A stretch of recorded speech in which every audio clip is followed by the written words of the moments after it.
Good morning students, हमारी class start करते हैं। आज की हम सेल बायोलॉजी की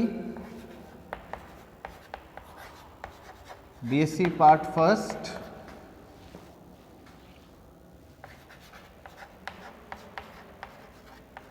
जूलॉजी पेपर 2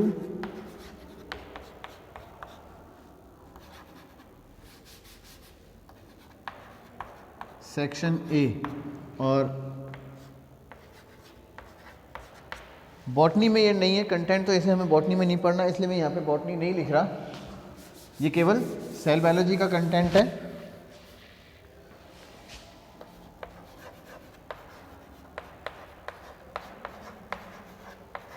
सेल बायोलॉजी जो टॉपिक हम स्टार्ट कर रहे हैं वो कर रहे हैं सेल मेम्ब्रेन ट्रांसपोर्ट।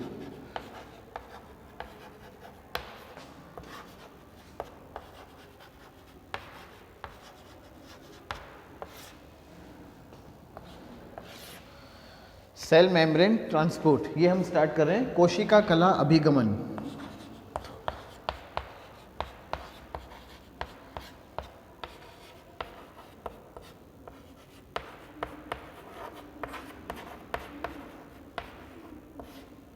कोशिका कला अभिगमन। देखिए सेल मेम्ब्रेन ट्रांसपोर्ट क्या है कि जो सेल्स हैं उनके चारों तरफ सेल मेम्ब्रेन होती है, कोशिकाओं के चारों तरफ कोशिका झिल्ली उपस्थित होती है, कोशिका झिल्ली पाई जाती है। ये जो कोशिका झिल्ली होती है ये चयनित पारगम्य होती है। इसको हम बोल सकते हैं सेलेक्टिवली परमिएबल।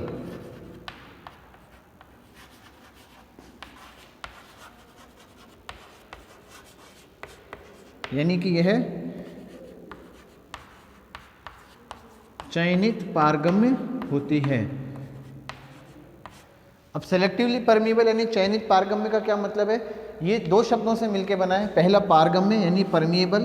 परमिएबल का अर्थ है, परमिएबल का मीनिंग है, पारगम्यता का अर्थ है कि कोशिका कला यानी कोशिका झिल्ली अपने अंदर से होकर के कुछ अणुओं को गुजरने देती है। यानी कोशिका झिल्ली के आर पार अणुओं का जो अभिगमन होता है, जो ट्रांसपोर्ट होता है, वो कोशिका झिल्ली की पारगम्यता कहलाता है। यानी कि transport across the cell membrane, transport of molecule across the cell membrane is known as the permeability of cell membrane. ठीक है ना। लेकिन अब सेलेक्टिवली परमिएबल यानी चयनित पारगम्यता का क्या अर्थ है? चयनित का अर्थ है कि कोशिका झिल्ली की संरचना जो है वो इस तरीके से होती है कि कुछ अणुओं को तो ये अपने अंदर से होकर के गुजर जाने देती है, जबकि कुछ अणुओं को यह गुजरने नहीं देती, और कुछ अणुओं को कुछ खास प्रक्रिया के द्वारा ही यह गुजरने देती है। तो ये अणुओं को यानी मॉलिक्यूल्स को सेलेक्ट करती है, उनको चयन करती है उनकी पारगम्यता से पहले, यानी कि अपने अंदर से होकर गुजरने से पहले अणुओं का चयन करती है, यानी कि मॉलिक्यूल्स को सेलेक्ट करती है, उसके बाद ही उन मॉलिक्यूल्स को अपने अंदर से होकर के गुजरने देती है। इसलिए हम बोल सकते हैं कि कोशिका झिल्ली जो है वो कैसी है? चयनित पारगम्य। किस आधार पर चयन करती है? सबसे पहला साइज यानी कि आकार। जो अणु हैं उनके आकार के आधार पर चयन करती है, सेलेक्ट करती है। जो मॉलिक्यूल्स छोटे होते हैं वो मॉलिक्यूल्स कोशिका झिल्ली में से होकर के आसानी से गुजर जाते हैं। कोशिका झिल्ली में कुछ छिद्र पाए जाते हैं, some pores are present in the cell membrane, जिसमें से होकर के मॉलिक्यूल्स इजीली क्रॉस कर सकते हैं, जिसमें से होकर के अणु आसानी से गुजर सकते हैं। दूसरा, उनके मॉलिक्यूलर वेट के ऊपर यानी अणुभार के आधार पर चयन करती है। मॉलिक्यूलर वेट यानी छोटे मॉलिक्यूलर वेट के, कम मॉलिक्यूलर वेट के जो मॉलिक्यूल्स होते हैं जिनका अणुभार कम होता है उनको आसानी से होकर के गुजरने देती है। लेकिन बड़े अणुभार वाले जो मॉलिक्यूल्स हैं वो सीधी सी बात है कि उनका आकार भी बड़ा होगा, तो उनको अपने अंदर से होकर के ये गुजरने नहीं देती। तो हम कह सकते हैं कि ये दूसरे आधार पर चयन जो करती है, सेकेंड जो बेस है इनका सेलेक्ट करने का, वो है मॉलिक्यूलर वेट यानी कि अणुभार। तीसरा, चार्ज। चार्ज के आधार पे यानी कि आवेश के आधार पे, आवेश के आधार पे उनका चयन करती है।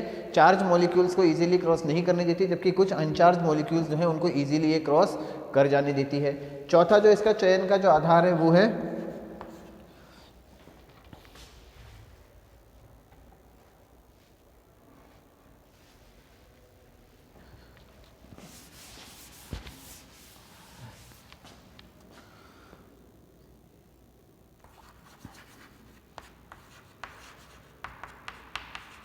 Attraction with water.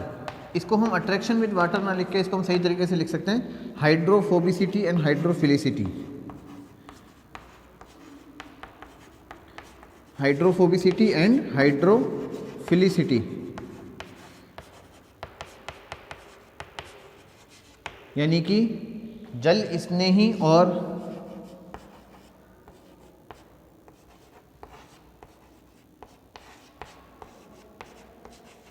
एवं जल रोधी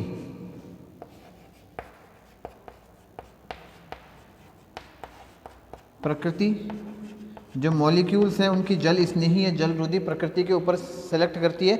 जो जल रोधी होते हैं, हाइड्रोफोबिक होते हैं, उनको आसानी से होकर के नहीं गुजरने देती, लेकिन जो जल स्नेही होते हैं, हाइड्रोफिलिक होते हैं, उनको क्रॉस कर जाने देती है। क्योंकि जो मॉलिक्यूल्स हैं उसके जो इंटरनल में जो सेल मेम्ब्रेन है, उस सेल मेम्ब्रेन का स्ट्रक्चर हमने पढ़ा था, उसमें बाहर की तरफ हाइड्रोफोबिक हेड होता है और अंदर की तरफ हाइड्रोफिलिक टेल होती है।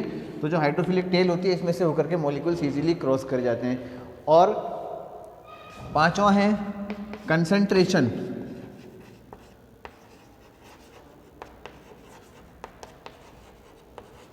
Of molecules across the membrane.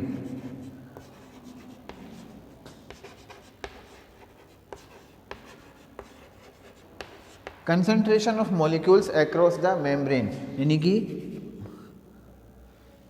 झिल्ली के दोनों तरफ या कला के दोनों तरफ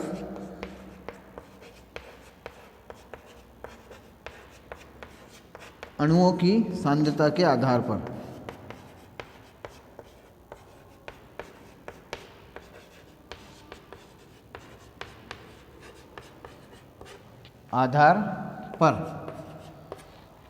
ठीक है, यानी कि दोनों तरफ जो अणु है उनकी सांद्रता के आधार पे ये चयन करती है। तो इन आधार पे जो कोशिका झिल्ली होती है वो अणुओं का चयन करती है और उन्हीं अणुओं को अपने होकर से होकर के गुजरने देती है जिनको वह समझती है कि उसे गुजर जाना चाहिए।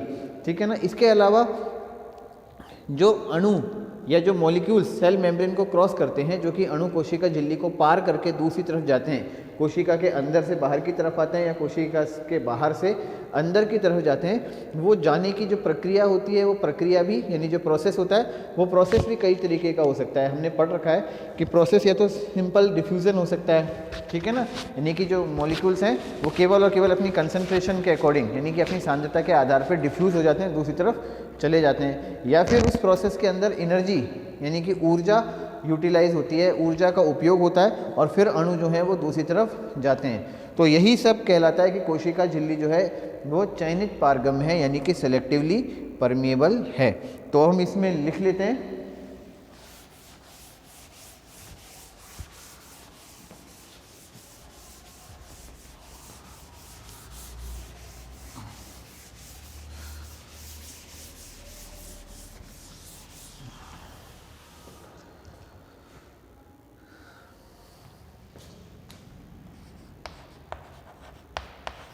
सभी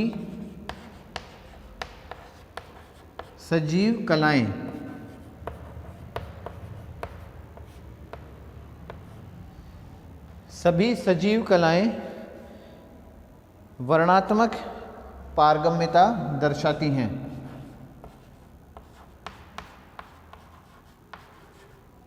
वर्णात्मक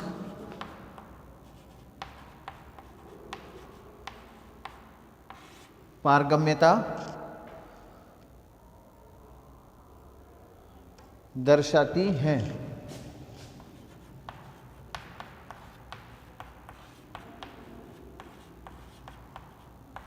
अर्थात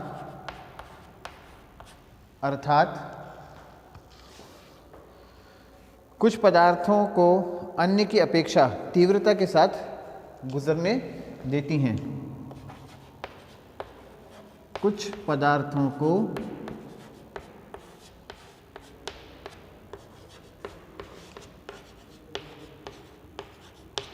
अन्य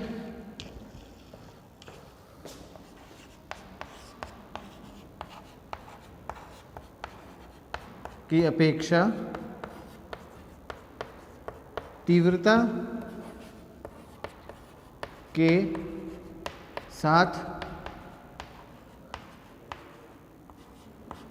गुजरने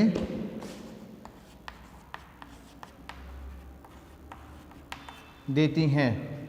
कुछ पदार्थों को अन्य की अपेक्षा तीव्रता के साथ गुजरने देती हैं। इसको लिख लेते हैं हम इंग्लिश में। All biological membranes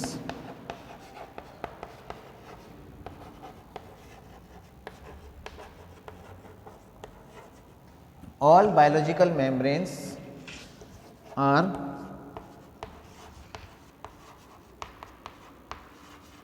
selectively permeable as they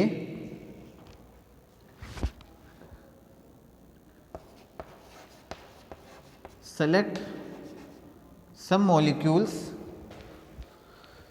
as they select some molecules to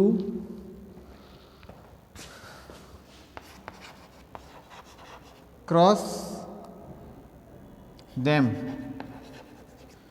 to cross readily in comparison to others, in comparison to others।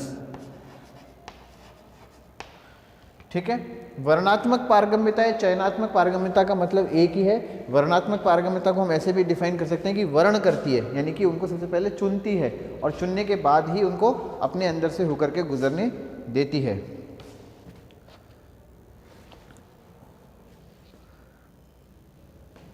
Next लिखते हैं हम इसके बाद।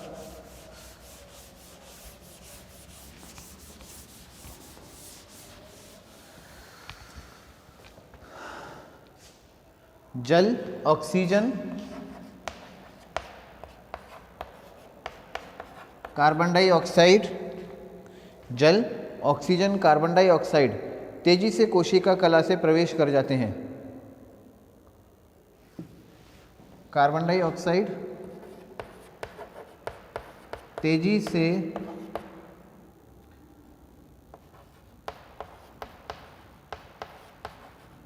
कोशिका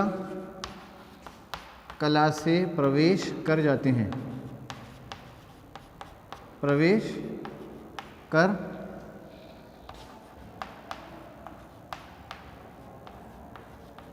जाते हैं। तेजी से कोशिका कला से प्रवेश कर जाते हैं, लेकिन कुछ सॉल्यूट्स और आयन्स ऐसे होते हैं जो तेजी से नहीं जा पाते, बल्कि उनको धीमी गति से या भिन्न भिन्न गति से उनको प्रवेश करने देती है। किंतु अनेक विलेय के आयन्स एवं अणुओं के प्रवेश को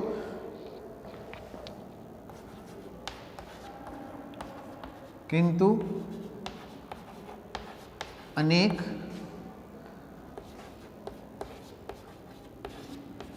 विलेय के आयन्स एवं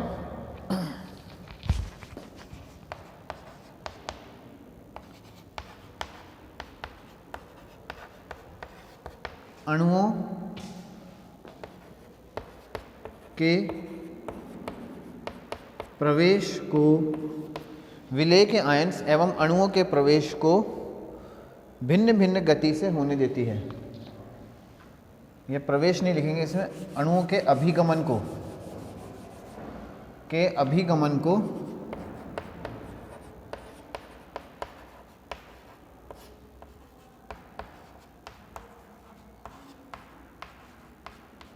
भिन्न भिन्न गति से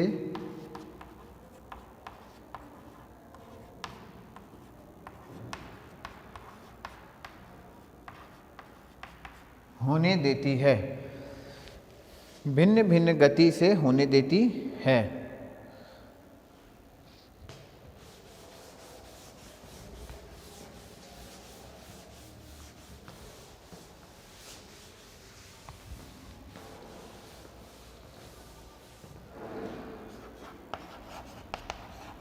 water, oxygen, carbon dioxide can cross easily but ions and molecules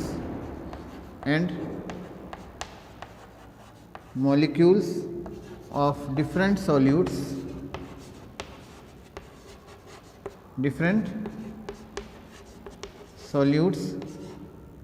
cross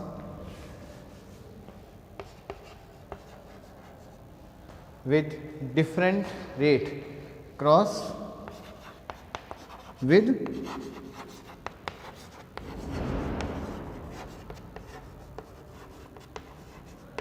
different rates, उनको अलग अलग गति से प्रवेश करने देती है।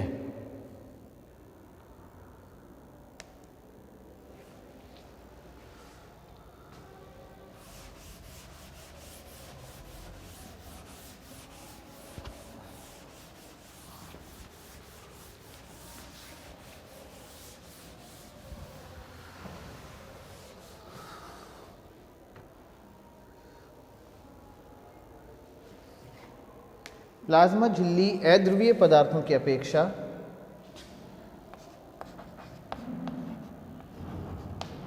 प्लाज्मा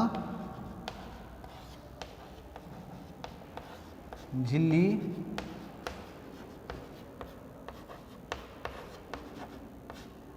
अध्रुवीय पदार्थों के लिए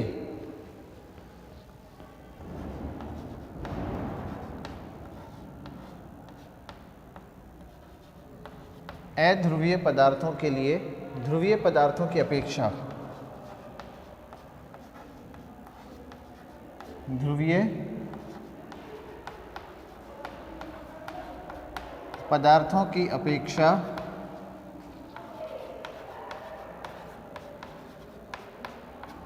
अधिक पारगम्यता रखती है, अधिक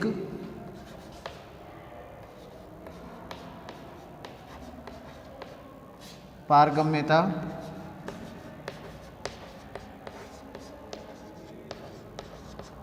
रखती है। प्लाज्मा झिल्ली ध्रुवीय पदार्थों की अपेक्षा अध्रुवीय पदार्थों के लिए अधिक पारगम्यता रखती है।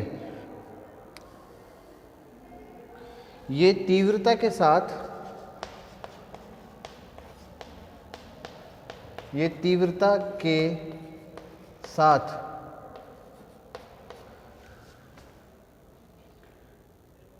गुजर जाते हैं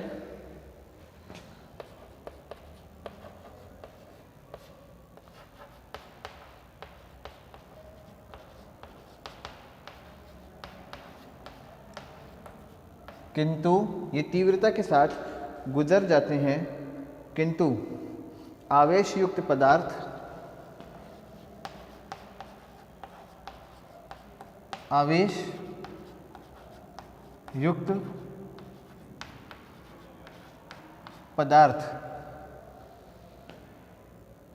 विसरित नहीं हो पाते,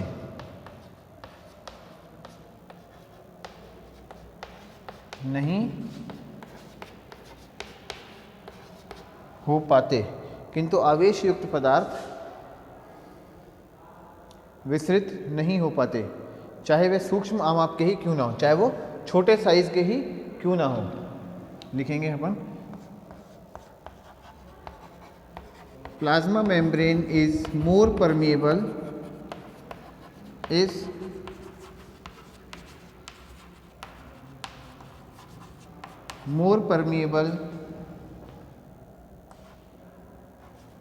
to non-polar substances as compared to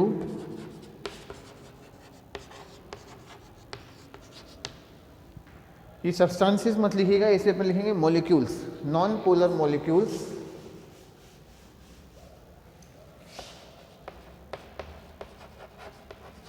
as compared to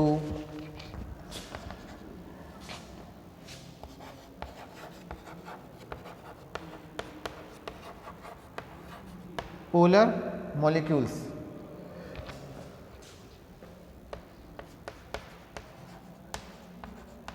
These non-polar molecule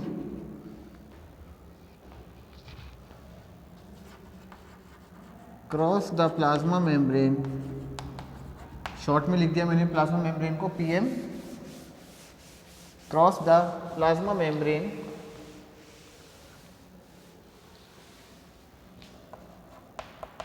with a fast speed or fast rate,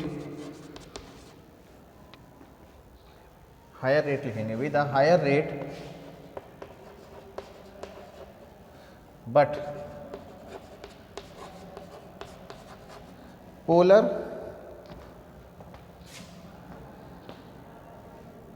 or charged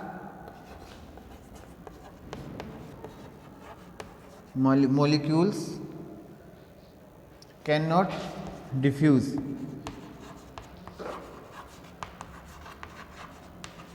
जबकि जो पोलर और जो चार्ज मॉलिक्यूल्स होते हैं वो डिफ्यूज नहीं हो पाते।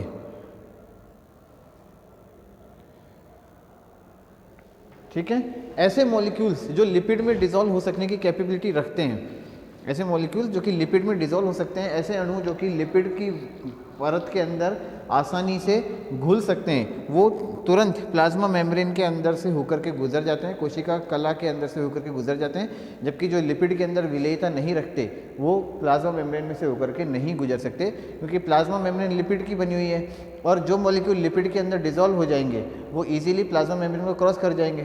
ठीक है ना, कोशिका कला जो है वो लिपिड की वसाओं की बनी होती है और जो अणु वसाओं के अंदर विलय हो जाएंगे, लिपिड्स के अंदर विलय हो जाएंगे, वो आसानी से कोशिका कला को या कोशिका झिल्ली को क्रॉस कर जाएंगे या उसमें से होकर के गुजर के दूसरी तरफ पहुंच जाएंगे। लिख लेते हैं इसको हम। ऐसे अणु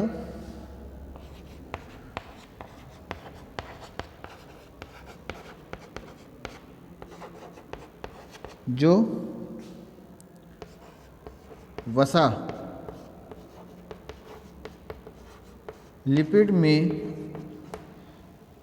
विलेयता या उच्च विलेय क्षमता युक्त होते हैं या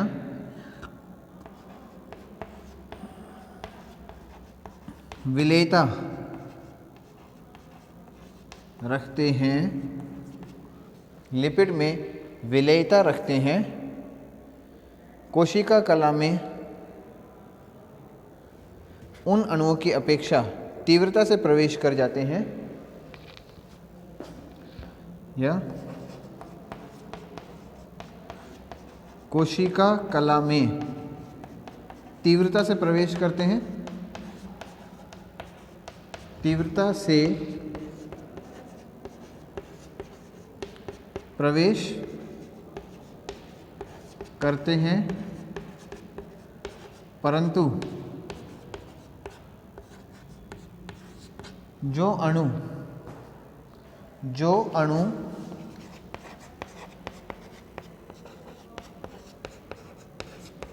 लिपिड में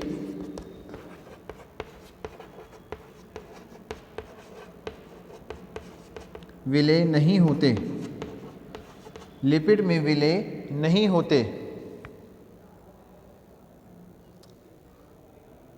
वह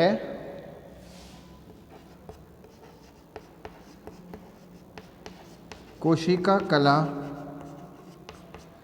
से होकर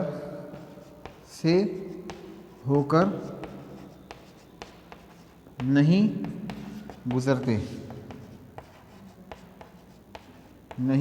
गुजरते, चाहे उनका आमाप छोटा ही क्यों न हो, चाहे वो छोटे साइज के ही क्यों न हो।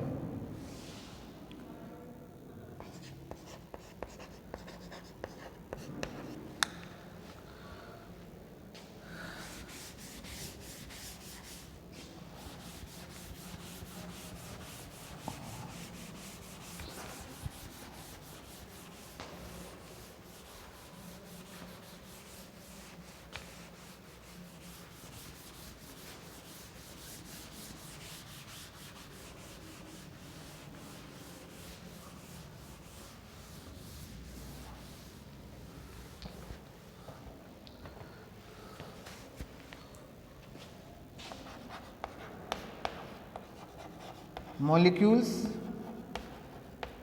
which are soluble in lipids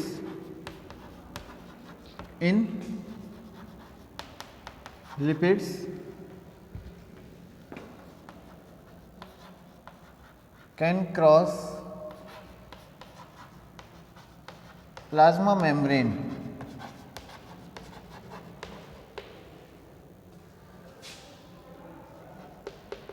with a high rate,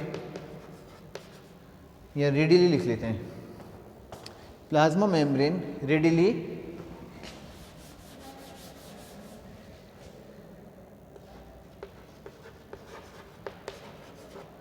but those molecules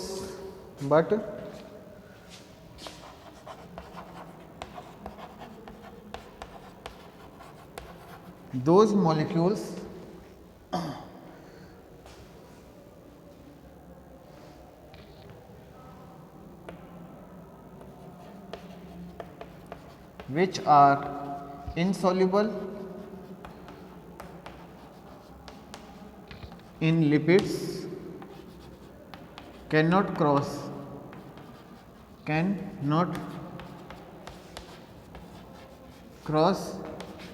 plasma membrane even when they are smaller, यानी कि छोटे हों तभी भी वो प्लाज्मा मेम्ब्रेन को क्रॉस नहीं कर सकते।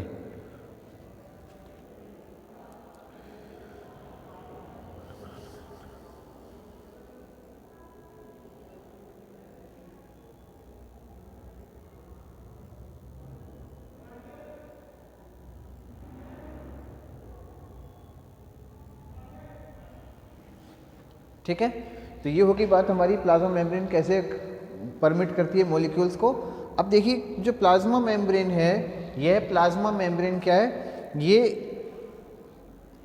इसका मेन कार्य क्या है? इसका मेन कार्य है, मेम्ब्रेन का मेन कार्य, मेन फंक्शन क्या है कि यह अपने अंदर से होकर के गुजरने वाले अणुओं का क्या है कि एक तरह से नियमन करती है, यानी कि कोशिका कला के अभिगमन को नियमन करती है। यानी सेल के अंदर कौन सा मॉलिक्यूल आना है, कौन से मॉलिक्यूल को सेल से बाहर निकलना है, कोशिका के अंदर किस अणु को प्रवेश करना है, किस अणु को बाहर निकलना है, इन सब का नियमन करती है। यानी कि हम कह सकते हैं कि कोशिका कला का मुख्य कार्य कोशिका में बाहर से ऊर्जा एवं पदार्थों के अंतः और कोशिका के अंदर से ऊर्जा एवं पदार्थों के बाह्य आवागमन का नियमन करना है। ठीक है, तो इसको हम लिख लेते हैं।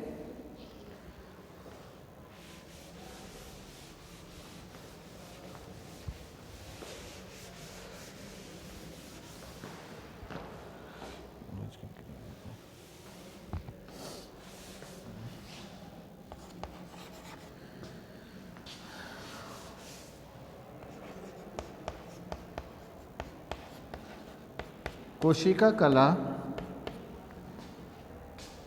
पदार्थों के अंतः एवं बाह्य आवागमन को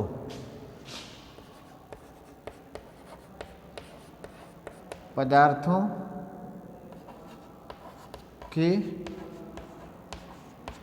अंतः एवं बाह्य आवागमन को नियंत्रित करती है या आवागमन का नियमन करती है। आवागमन को नियंत्रित लिख देते हैं अपन, नियंत्रित करती है।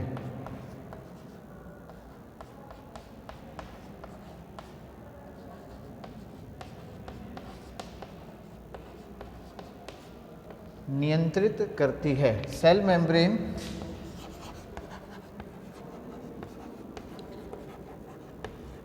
कंट्रोल्स या regulate the movement of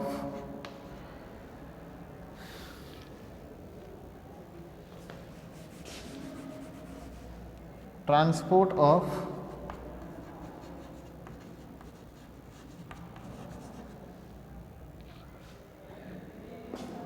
substances in and out of cell in and out of cell, यानी कि ये पदार्थों के आवागमन को नियंत्रित करती है। पदार्थों का अभिगमन यादृच्छिक न होकर कोशिका की आवश्यकता के अनुरूप समय समय पर किया जाता है, यानी कोशिकाओं को जब जब जिस पदार्थ की आवश्यकता होती है वह उसी प्रकार से पदार्थों को एक दूसरे से होकर के गुजरने देती है। यदि किसी कोशिका को किसी पदार्थ की आवश्यकता है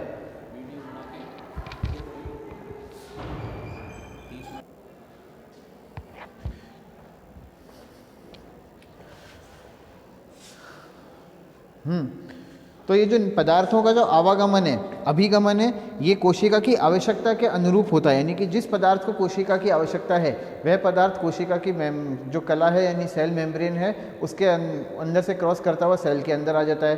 किसी पदार्थ को कोशिका की आवश्यकता नहीं है, जैसे कोई वेस्ट मटेरियल है जो कोशिका के अंदर सेल के अंदर बन गया, जो उत्सर्जी या अपशिष्ट पदार्थ है जो कोशिका के अंदर बना हुआ है, उस उत्सर्जी अपशिष्ट पदार्थ को कोशिका की आवश्यकता नहीं है तो कोशिका जो है उसको बाहर निकाल के फेंक देती है।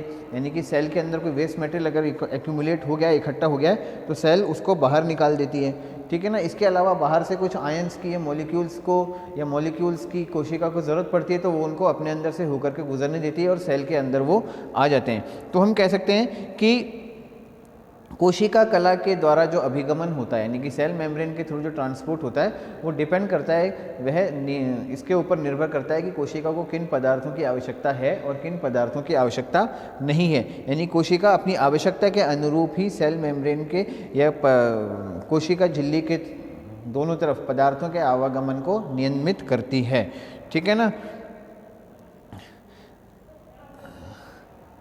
आगे हम लिखते हैं, अधिकतर प्लाज्मा कला वर्णात्मक पारगम्य होती है।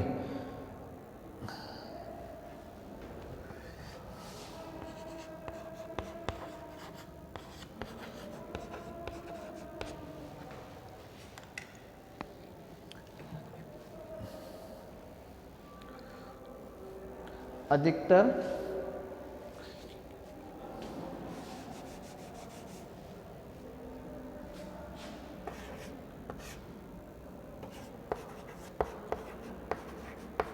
प्लाज्मा कला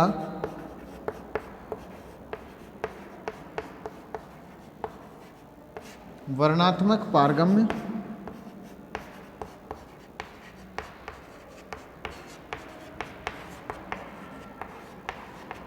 होती है, अर्थात केवल जल को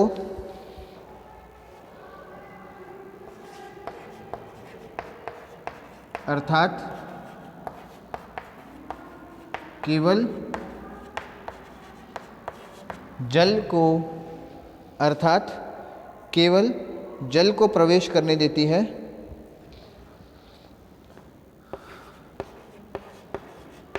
प्रवेश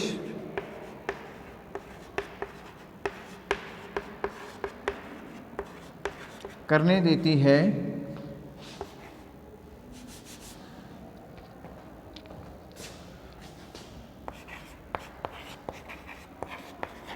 विलेय कणों को नहीं। केवल जल को प्रवेश करने देती है, विलेय कणों को नहीं। इसे हम विभेदनकारी पारगम्य भी कह सकते हैं।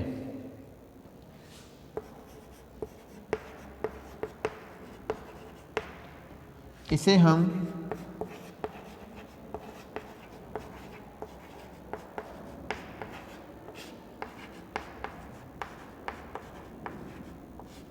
विभेदनकारी पारगम्य भी कह सकते हैं।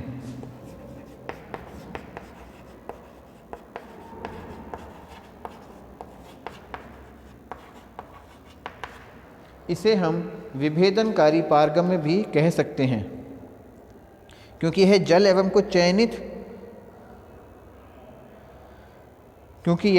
एवं कुछ चयनित आयंस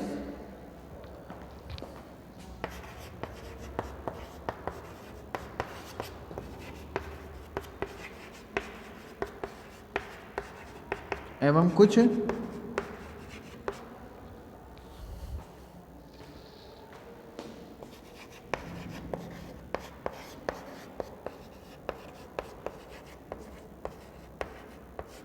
चयनित आयंस क्योंकि यह जल एवं कुछ चयनित आयंस व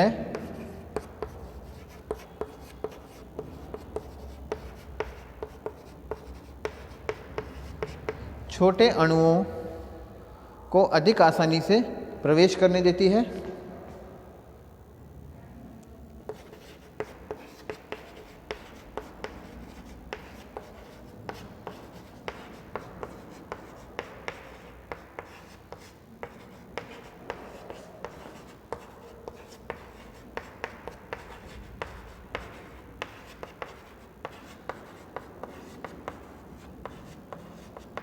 अधिक आसानी से प्रवेश करने देती है अपेक्षाकृत वृहत अणुओं के।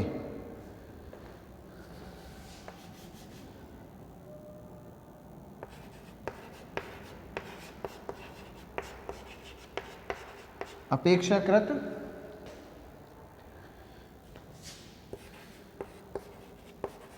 वृहत अणुओं के।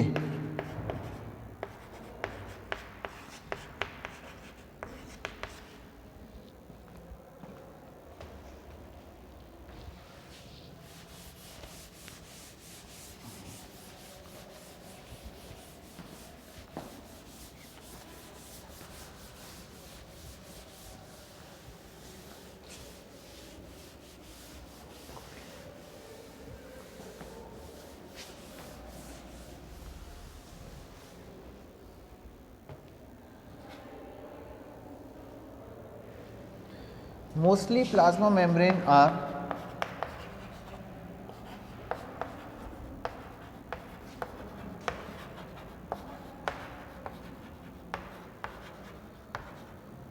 selectively permeable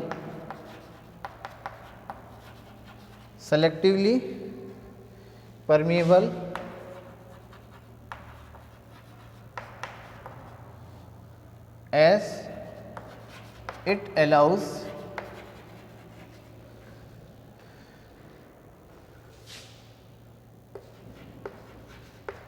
water molecules to cross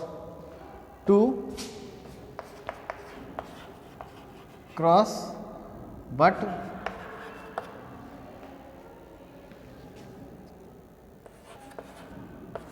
do not allow the transport of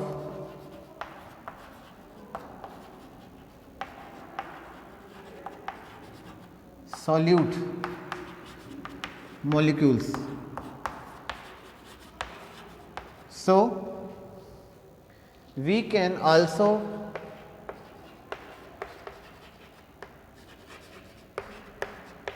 say that plasma membrane is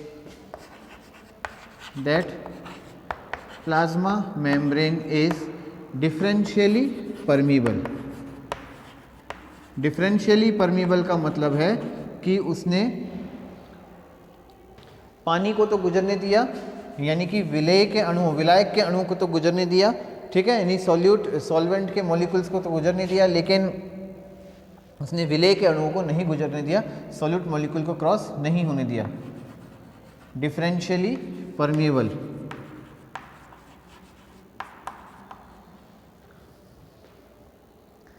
because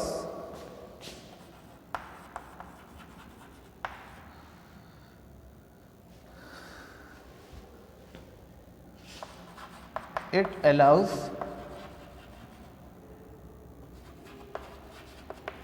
water molecules एवं ions and molecules of small size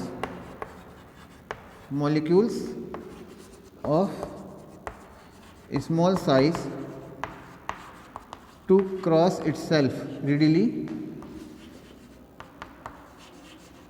as compared to large molecules, as